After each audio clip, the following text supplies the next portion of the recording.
네, 한동안 끊겼던 남북 사이의 통신 연락선이 지난주 화요일 전격 복원되었습니다. 얼어붙었던 남북 관계에 훈풍 부는 게 아니냐 이런 전망이 있었는데요. 그런데 이제 그 북한 노동당의 김여정 부부장의 대남 메시지에서 이 한미 연합훈련 이게 거론이 됐었죠. 이거 실시 여부가 지금 쟁점으로 떠오르고 있습니다. 북한 속내는 뭔지 또 남북미 간의 관계 개선 위해서는 어떤 것들이 필요할지 살펴보도록 하겠습니다. 세종연구소 안보전략연구실의 홍현익 수석연구위원 연결하겠습니다. 안녕하십니까? 네, 안녕하십니까? 예. 홍 의원님. 네. 오늘 오전에 문재인 대통령이 홍현익 수석연구위원을 국립외교원장으로 내정했다는 뉴스가 속보로 떴는데 우선 축하드리겠습니다.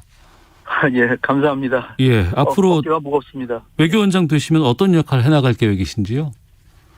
예, 대한민국 외교가 지금 상당히 어려움을 겪고 있는데 네. 거기서 창의적으로 헤쳐나갈 수 있는 지혜를 짜내고 또 그런데 잘 적응할 수 있는 세계 최고의 외교관들을 양성하는 또 그런 역할을 하는데 네. 국립외교원이 정말 모범적으로 할 수 있도록 최선을 다하겠습니다. 예, 다시 한번 축하 말씀드리겠습니다. 감사합니다. 예, 그 남북 통신 연락선이 13개월 만에 복원이 됐습니다. 그리고 지난 4월부터 남북 간의 그 정상 사이에 친서가 오갔다고 하고 국정원에서 지금 얘기가 나오는 거는 이 조치가 김정은 위원장이 요청했다 이렇게 보도가 나오기도 했는데 지금 상황은 어떻게 보고 계세요? 네, 김여정 부부장이 그 담화를 발표한 이후에 사실 지금 여야 간에는 거의 모든 사안에서 정치적으로 논쟁이 있어 왔기 때문에 여야 간에 논쟁이 있는 거는 문제가 안 되는데 네. 정부 내에서도 조금 목소리가 조금 다른 목소리들이 나오고 또 여당 내부에서도 완전히 아직 목소리가 통일되지 않은 것 같아요. 그래서 이 문제가 굉장히 그 난감한 부분을 북한이 파고들었기 때문에 우리가 좀 슬기롭게 특히 청와대에서 슬기롭게 이 교통 정리를 해줘서 네. 하루빨리 국내에서 이견이 나오지는 않도록 그러나 이 각 부처가 하는 얘기들이 전부 다른 목소리를 낸다기보다는 보다 더 한반도의 평화와 안정을 위해서 한반도 질서를 바꿔나가는데 각 부서 나름대로 노력을 하는 데서 나오는 목소리이기 때문에 네. 약간의 목소리가 다른 거는 그렇게 큰 상관은 없다. 단지 한미연합훈련은 해야 되느냐 말아야 되느냐 이렇게 갈라지니까 그 부분은 좀 정리가 필요하죠. 그러니까 통신 연락선이 연결되고 또 서로 간에 게시통화도 했고 정례적으로 무언가 연락이 이루어진다는 건 반가운 일이지만 이게 또 8월에 지금 한미연합훈련과 연계되어 있는 상황이기 때문에 그러면 이걸 계속해서 좀 연장해서 봐야 될까요? 아니면 이건 그대로 가고 또 연합훈련은 연합훈련대로 우리가 논의를 해야 될까요? 제가 보는 견해는요. 네. 지난달에 이제 정전협정 기념일 7월 27일이 이제 휴전협정 기념일이잖아요. 그랬습니다. 그날 통신선이 연결이 됐는데 그때는 이 북한도 이 통신선 연결이 한반도에서 남북 간의 관계 발전에 기여하게 될 것을 기대한다 이런 식으로 얘기를 했어요. 예. 그런데 그때 우리 정부가 이 통신선도 연결됐으니까 한미연합훈련은 이번엔 좀 연기하거나 아니면 취소하거나 우리가 선제적으로 발표를 했으면 전 좋았다라고 보는데요. 네. 근데 북한에서는 그걸 이제 기대를 했던 거죠. 통신선 연결을 했으니까. 네. 왜냐하면은 통신선 연결이라는 거는 우리 정부는 작년에 그 공무원 서해 피살 사건 있잖아요. 예. 그때도 그랬고 항상 우리는 통신선 빨리 연결하자라고 우리의 요구는 상수였어요. 네. 상수였는데 김정은이 이번에 동의를 한 거죠. 그러니까 이제 국정원장께서 하신 얘기는 우리는 상수였으니까 항상 똑같은 얘기를 했는데 북한이 이번에 그걸 받아들였다 그러니까 북한이 요구했다 이렇게 얘기하신 것 같아요. 네. 그런데 이제 북한의 입장에서는 통신선 연결하면 한미연합훈련을 안 하지 않을까 조금 기대를 했는데 계속 하는 쪽으로 가니까 김여정이 나서서 이 성명을 발표했는데 성명 내용을 보면 과거와 달리 톤도 굉장히 좀 부드럽고 네. 우리 정부에 대한 노골적인 비난도 없고 한국 정부가 어떻게 선택하나를 좀 두고 보겠다. 그러나 연합훈련을 하면 남북 관계가 빠른 속도로 나가기는 어려울 것이다. 뭐 이 정도 얘기거든요. 네. 그러니까 제가 볼 때는 김여정의 발언이 어떻게 보면 빠르게 남북 관계가 진전되지는 감면합훈련을 하면 남북 관계가 빠르게 진전은 안 될지 모르지만 한다고 하더라도 남북 관계를 파탄을 내지는 않을 거라는 전 생각이 듭니다. 네.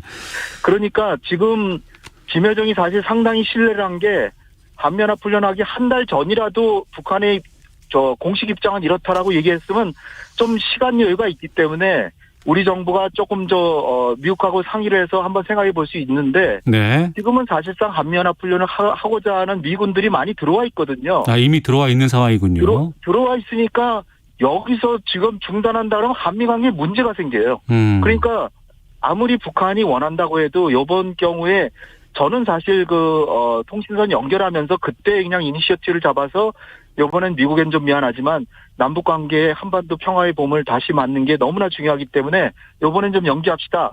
그때 우리가 선제적으로 했으면 좋았는데 김여정이 이렇게 얘기를 하고 나니까 이게 국내 정치 문제가 된 거예요. 네. 그러니까 김여정이 얘기한 게 오히려 우리 정부가 감면합훈련을 연기하거나 하는 거를 못하게 하는 효과가 지금 나고 있는 거예요. 그러니까 북한도 이런 점은 반성해야 됩니다. 북한이 진정으로 감면합훈련을 하지 않았으면 바란다면 예. 좀 일찌감치 얘기하든지 우리가 한미 관계를 제대로 유지할 수 있는 방안에서 뭔가 얘기를 해야지 이렇게 일주일도 안 남았는데 그만둬라.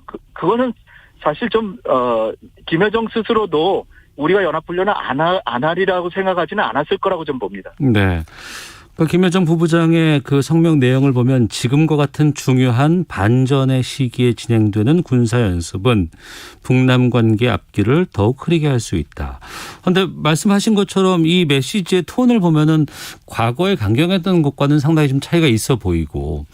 네. 그리고 지금 이제 미군들이 좀 들어와 있다고는 합니다만 이게 지상훈련으로 진행되는 건 아니고 상당히 좀 축소돼서 뭐 사이버상에서 훈련을 한다거나 이렇게 이루어진다고 하는데 그럼에도 불구하고 북한이 이렇게 한미연합훈련에 민감한 입장을 보이는 건 왜 그렇습니까?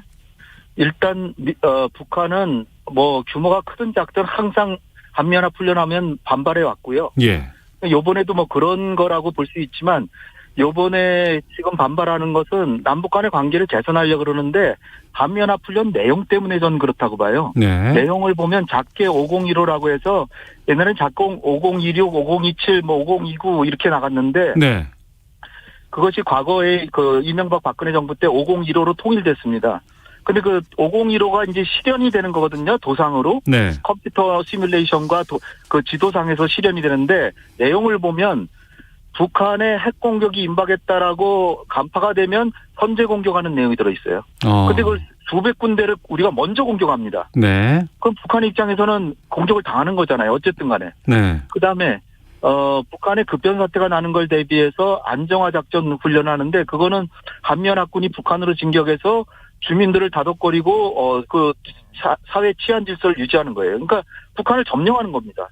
그다음에 또 북한이 제일 싫어하는 참수훈련까지도 하는 경우도 있습니다. 요번에 한다는 게 아니에요. 네. 할 수도 있기 때문에 그렇다면은 남북관계 잘해보자 그러면서 이런 훈련까지 한다는 거는 말이 안 되지 않느냐 이런 것이라고 저는 보고 있어요. 따라서 네. 예. 한미연합훈련을 하더라도 이런 훈련은 이번엔 안 한다라는 걸 좀 간접적으로라도 밝혀서 그야말로 방어훈련이다. 예. 우리 국민들은 전부 방어훈련으로 알고 있잖아요. 예. 그러니까 방어훈련이라는 취지를 좀 더 강화해서 좀 규모도 줄이고 약간의 김여정이 얘기하고 북한이 공식적으로 얘기한 거니까 조금 성의 표시를 하면 제가 볼 땐 남북관계에 그렇게 크게 피해를 보지는 않을 거라고 좀 봅니다. 예.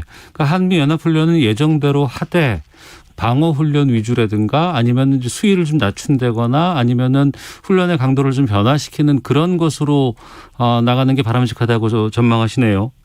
그렇죠. 저는 본래는 한미연합훈련은 안 해도 된다라고 좀 봅니다. 네. 본래는. 왜냐하면 지금 북한의 경제력이 남한의 53분의 1로 축소됐고요. 네. 그러니까 군사비도 우리가 10배 이상 쓴 지가 10년이 지났어요.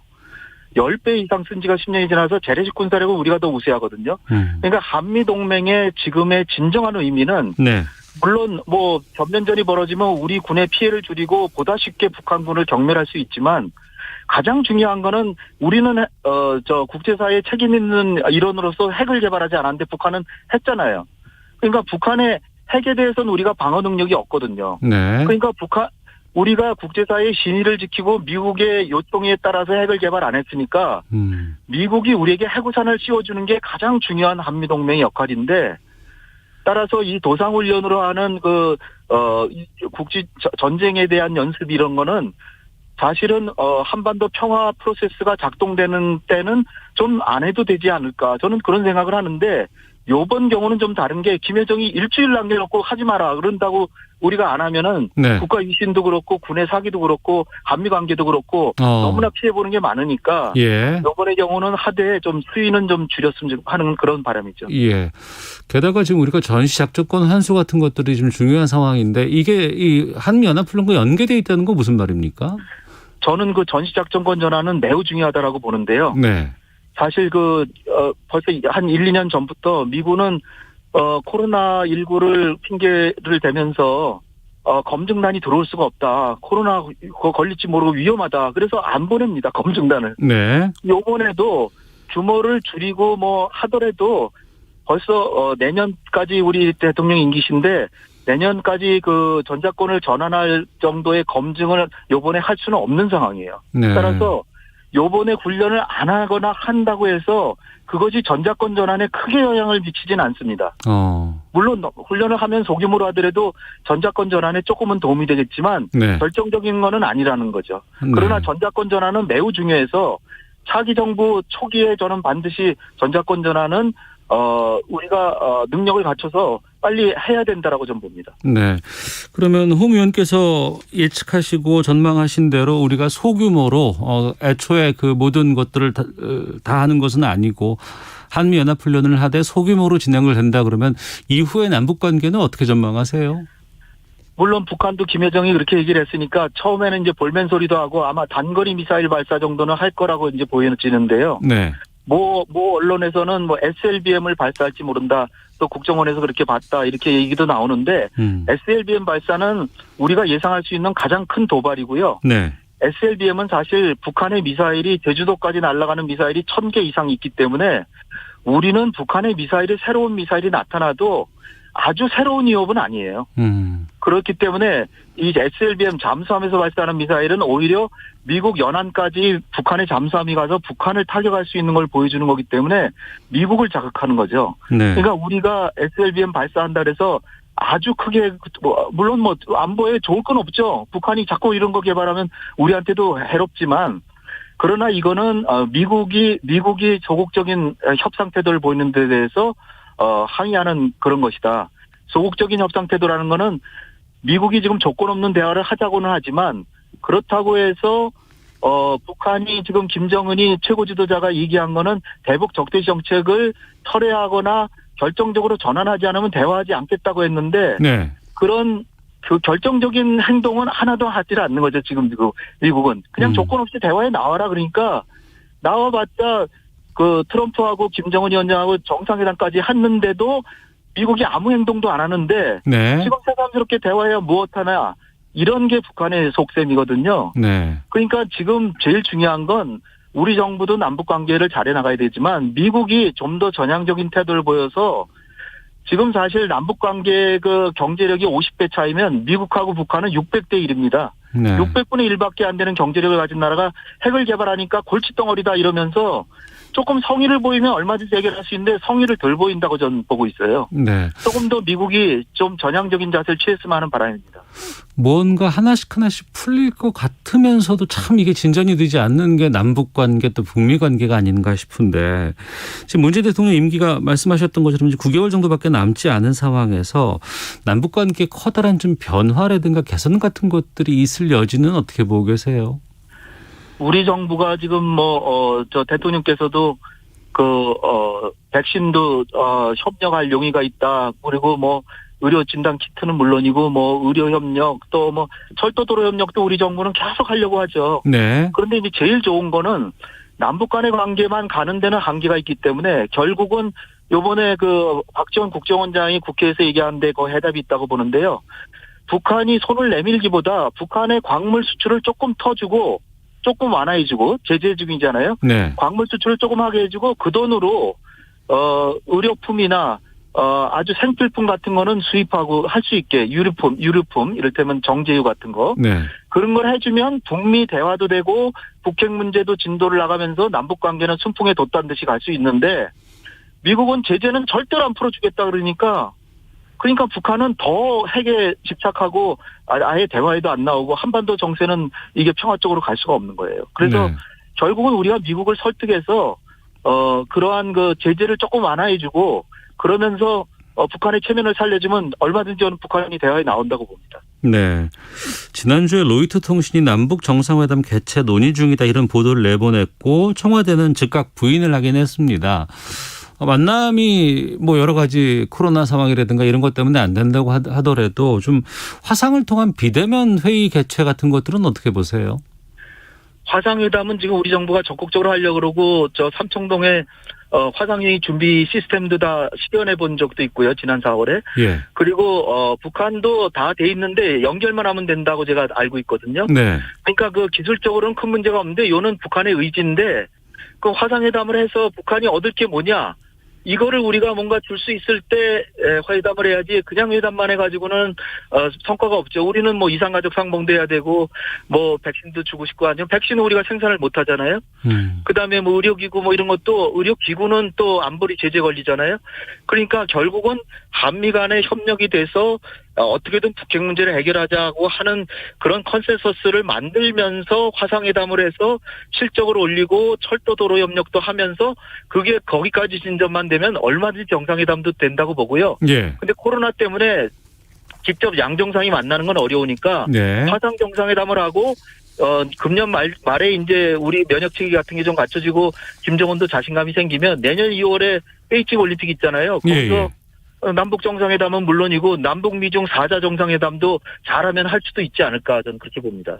내년 2월에 개최되는 베이징 동계올림픽에서 정상들이 만날 가능성 이걸 생각하고 계시네요. 네, 현재로서는 바이든 대통령이 안 가시겠지만 네.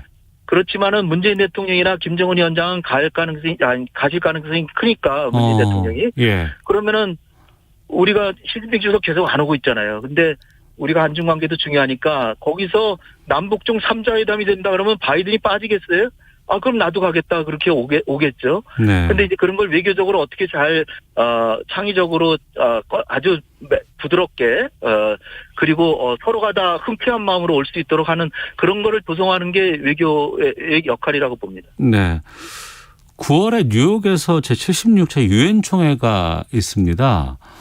이 자리에 이제 BTS도 이제 특사로 돼 있고 그런데 그 이달 초에 탁현민 청와대 의전 비서관이 미국 방문했다고 해서 대통령이 이 유엔 총회에 참석하는 것이고 또 이 자리를 통해서 무언가 새로운 메시지가 이 유엔 총회에서 나오지 않을까라는 분석도 있는데 어떻게 전망하시나요?